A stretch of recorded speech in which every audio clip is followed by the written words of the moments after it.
네, 안녕하세요.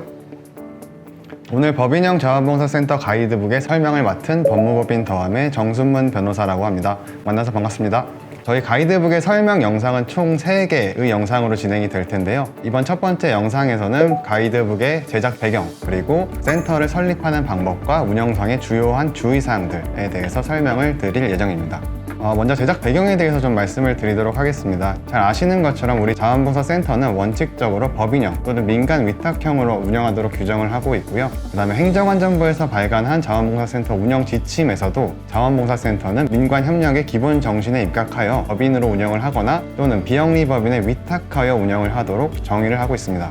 이처럼 자원봉사센터는 자원봉사라는 활동의 특성상 민간 중심성을 기반으로 하고 있는데요. 지난 제3차 국가기본계획에서도 자원봉사센터의 민간 중심성과 전문 역량 강화를 정책 과제로 수립한 것으로 확인이 되고 있습니다. 앞으로 이러한 흐름에 맞추어서 자원봉사센터도 법인 전환의 추세가 점차 강화될 것으로 예상이 되고 있는 상황입니다. 실제로 2021년 기준으로 전국의 자원봉사센터는 직영이 114개소, 그 다음에 위탁형이 37개소, 그리고 법인형이 94개소로 집계가 되고 있는데요. 특히 법인형 자원봉사센터의 경우 2011년 38개소에서 94개소로 꾸준히 증가하고 있는 추세임을 확인을 해볼 수가 있습니다. 그리고 정부의 민간 중심성 강화 정책으로 인하여 향후 직영과 위탁형의 자원봉사센터는 점차 감소하고 법인형 센터는 그만큼 증가할 것으로 예측을 해볼 수가 있겠습니다. 이와 같이 법인으로 전환한 다수의 센터들은 독자적인 법률적 지위를 확보함으로써 정치, 종교, 특정 단체 등으로부터의 중립성이 강화되었고 업무와 자원봉사 활동의 자율성이 확보되었다라고 응답을 하고 있습니다. 또한 기능이나 전문성의 강화, 민관 협력의 강화, 재원 확보 경로의 다양화 같은 것도 법인화의 장점으로 꼽고 있습니다. 저희 운영 가이드북은 위와 같은 상황을 배경으로 해서 기존 직영 또는 위탁형 센터의 법인 전환과 법인형 자원봉사센터의 안정적 운영을 돕기 위하여 제작이 되었습니다. 가이드북에서는 법인의 설립 절차, 그 다음에 총회와 이사회의 운영과 이에 관련된 등기 업무들, 그리고 모금 시 주의해야 할 규제 사항들, 그리고 직원들과 관련해서 준수해야 할 근로기준법 같은 인사 노무에 관련된 이슈들, 회계 업무상 주의사항과 지방보조금 관련 업무들, 원천세와 사대보험, 그리고 개인정보보호법상 준수 의무와 저작권 침해 사례, 그리고 마지막으로 청탁금지법 같은 내용같이 센터의 운영과 관련된 전반적인 내용을 담고 있습니다. 중요 내용을 중심으로 설명하기 위해서 내용상 생략이 된 부분이 있기 때문에 구체적인 내용 파악을 위해서는 각 장 말미에 수록된 참고 자료를 찾아보시면 좋을 것 같습니다. 네, 그럼 먼저 설립 절차에 대해서 좀 말씀을 드리도록 하겠습니다. 직영 또는 위탁형 자원봉사센터에서 법인형 센터로 전환을 하기 위해서는 당연히 제일 먼저 법인을 설립을 하셔야겠죠. 비영리법인의 유형으로는 일정한 목적을 위해 결합한 사람들의 단체인 사단법인과 특정한 목적을 위해 출연된 재산에 기초하여 설립된 재단법인, 이 크게 두 가지 유형으로 나누어 볼 수가 있는데요.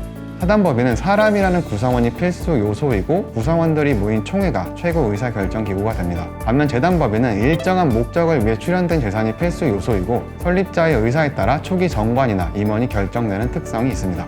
2021년 말을 기준으로 전국의 법인형 센터 중에서 약 95% 정도가 사단법인으로 설립이 된 것으로 확인이 되고 있고요. 나머지 5% 정도가 재단법인으로 설립된 것으로 파악되고 있습니다. 센터가 사단법인으로 설립되는 것에는 다양한 이유가 있겠지만 자원봉사라는 분야 자체가 사람이라는 구성 요소를 필요로 하고 재단의 경우 초기 출연금 확보가 어려울 수가 있기 때문에 아무래도 사단법인 쪽으로 많이 쏠리게 되는 게 아닌가 생각이 들고요. 나아가 재단법인으로 설립되는 경우에 지방자치단체 출자 출연기관의 운영에 관한 법률이 적용됨으로써 운영상 규제가 강화될 수 있기 때문에 사단법인 설립이 센터의 법인 전환에 있어서 보다 일반적인 관행으로 정착되고 있는 것으로 추정해 볼 수 있습니다. 간혹 사단법인과 재단법인 같은 그 비영리법인의 명의로 우리가 수익사업을 할 수 있는지 문의하시는 분들이 계신데요. 비영리법인의 비영리라는 용어 때문에 혹시 그 법인이 수익사업을 할 수 없는 것처럼 오인하시기 때문에 하시는 질문인 것 같습니다. 결론부터 말씀을 드리면은 비영리법인도 그 법인의 설립 목적에 반하지 않는 그러한 범위 내에서는 수익사업이 가능하다라고 보시면 될 것 같습니다. 이 비영리라는 용어는 수익사업을 할 수 없다는 의미가 아니라 그 수익사업을 통해서 벌어들인 이익을 구성원들에게 분배할 수 없다라는 의미고요. 그렇기 때문에 비영리 법인도 수익사업은 가능하다. 다만 벌어들인 이익을 이제 분배할 수는 없고 이것을 목적 사업에 사용해야 한다. 이런 의미로 이해를 해주시면 될 것 같습니다. 때문에 자원봉사 센터도 마찬가지로 수익사업을 하실 수가 있고요. 다만 수익사업을 하는 경우 본래 목적사업과 회계를 구분해서 관리하실 필요가 있고 법인세나 부가가치세 같은 세금의 납세 의무가 발생한다는 점을 유의하실 필요가 있겠습니다. 다음으로 설립 절차에 대해서 살펴보겠습니다. 전반적으로 절차를 훑어보면요, 설립 업무를 추진할 추진위원회를 구성을 하고요. 그 다음에 법인에서 임원 역할을 맡으실 분들과 그 다음에 정관과 같은 기본적인 서류들을 준비하게 됩니다. 이러한 서류들의 준비가 완료가 되면은 창립총회를 개최를 해서 서류들의 날인을 하는 작업을 하게 되고요. 그 다음에 이렇게 날인된 서류는 주무관청에 가서 설립허가 신청서와 함께 제출을 하게 됩니다. 설립허가까지 완료가 되면은 공중사무실에서 의사록을 공증받은 다음에 관할 등기소에 가서 법인 등기 업무를 진행을 하시게 되고요. 그 이후에는 관할 세무서에서 사업자 등록증 또는 고유번호증을 발급을 받으시고 센터장과 직원들을 채용을 해서 본격적으로 사업을 시작하시게 됩니다. 이 전반적인 설립 절차에서 가장 중요하고 또 아마도 가장 생소하실 부분은 설립허가와 설립 등기 부분이실 것 같은데요. 설립허가란 비영리 법인의 설립에 대하여 주무관청의 허가를 득하는 과정이며, 설립 등기는 설립허가 절차를 통해 득한 설립허가증과 기타 서류를 등기소에 제출하는 과정을 말합니다.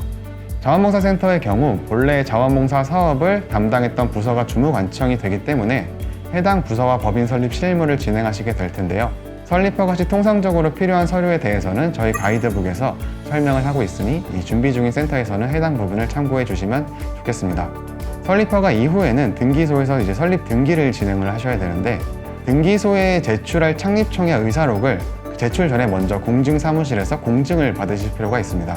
공증이란 이런 의사록과 같은 서류가 진실임을 담보하기 위해서 의사록에 공증인의 인증을 받도록 하는 제도를 말하는데요. 가이드북에서 공증이나 등기 시 필요한 서류에 대해 설명을 하고 있는데, 공증의 경우에는 아무래도 공증 사무실들마다 좀 요구하는 서류가 달라질 수가 있기 때문에 사전에 공증 사무실에 문의하시기 바랍니다.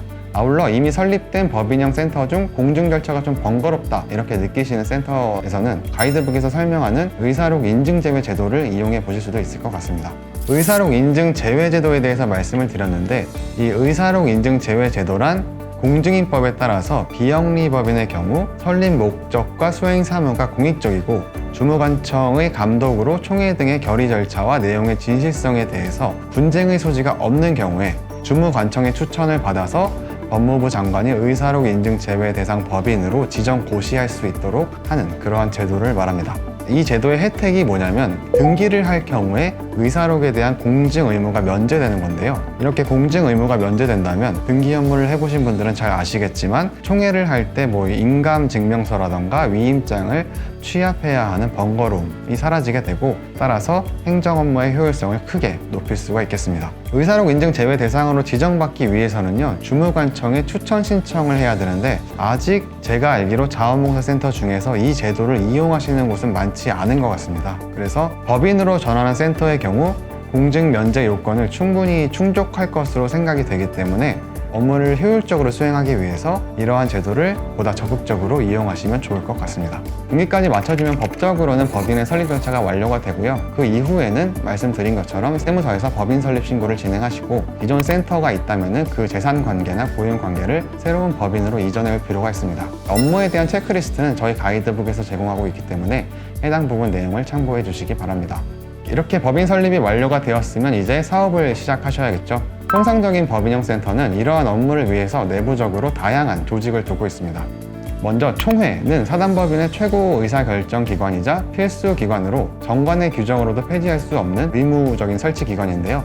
총회에는 정기적으로 개최하는 정기총회와 필요할 때 소집하는 임시총회가 있습니다.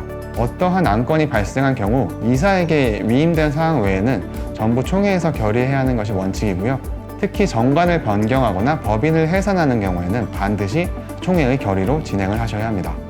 다음으로 이사회는 대외적으로는 법인을 대표하고 대내적으로는 법인의 업무를 집행하는 역할을 수행하는 기관입니다. 사단법인의 경우에는 총회의 의결에 의해, 재단법인의 경우에는 이사회의 의결에 의해 이사를 선임하고 있습니다. 그리고 지방자치단체의 조례를 통해서 이사의 자격을 제한하는 경우도 있기 때문에 이사 선임할 때 이런 부분도 함께 유의하셔야겠고요. 실무상 센터 운영에 필요한 대부분의 사항은 이사회의 의결 사항으로 포함되는데, 구체적인 내용은 정관을 통해서도 정할 수가 있습니다. 총회와 마찬가지로 이사회도 정기이사회 그리고 임시이사회 이런 식으로 나누어 운영을 하는 것이 보통입니다. 한편 이사에 대한 감독 기관으로 총회의 결의를 통해서 감사를 둘 수도 있습니다.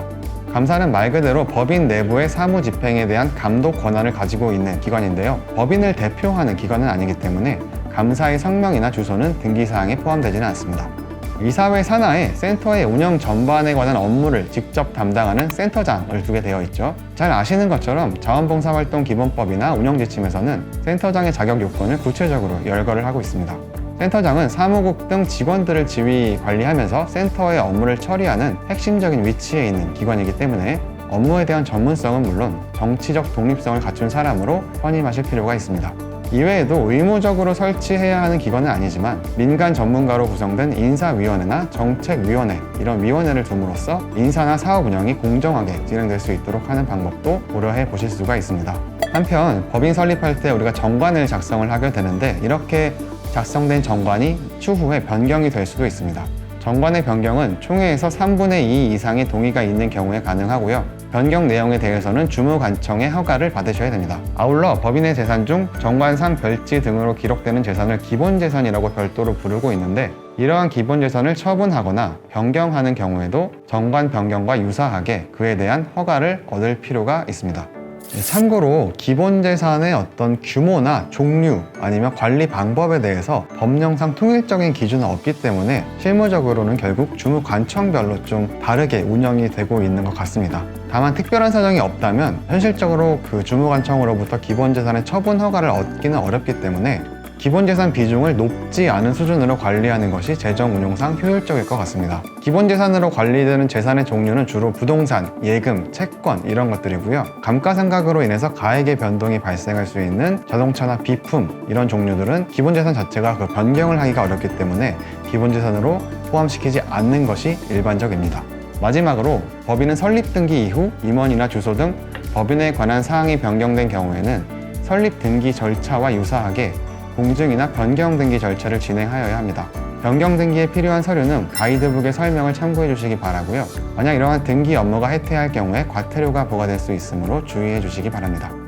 이상으로 가이드북의 제작 배경과 설립, 운영 관련 주의사항을 살펴보았습니다. 다음 파트에서는 법인형 센터에서 유의해야 할 인사노무 관련 이슈와 법령상 주의사항에 대하여 살펴보도록 하겠습니다.